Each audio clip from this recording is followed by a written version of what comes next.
luto na ating chicken. Tikman na natin. Ito, gusto ko wings.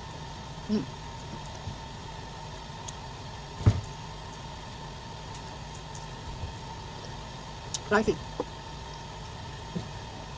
Hello guys, so ito na yung ating chicken.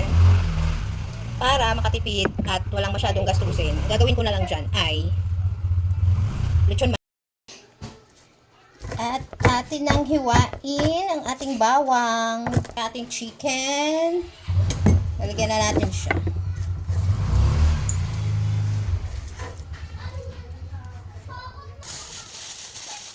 ₱10 kalamansi, marami na.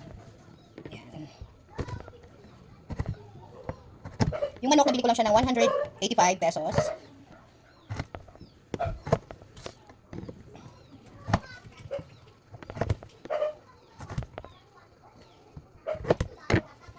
So, lagyan natin siya na dito.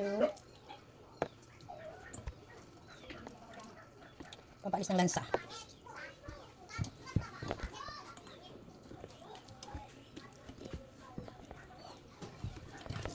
Guys, ito yung chicken. Sisison natin siya ng salt. So, medyo konting salt lang yan. Para hindi masyadong maalat.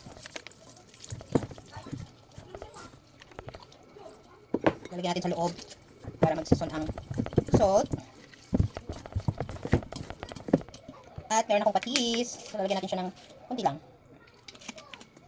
At of course, ang ating paminta.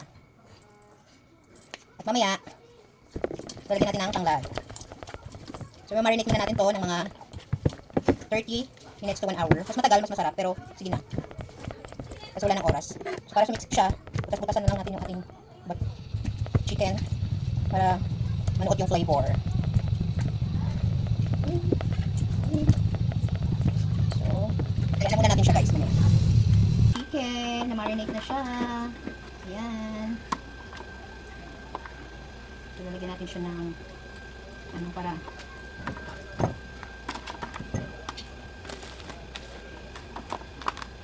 flavor. At itong mga bawang lalagyan natin sa loob.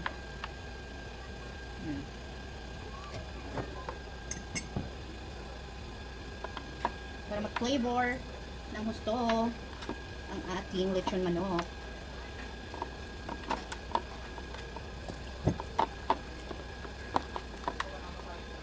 At lalagyan natin ng tanglad. Ayan.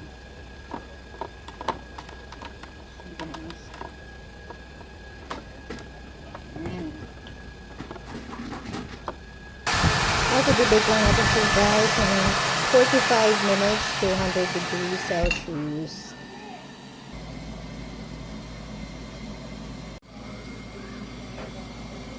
Look, looks yummy.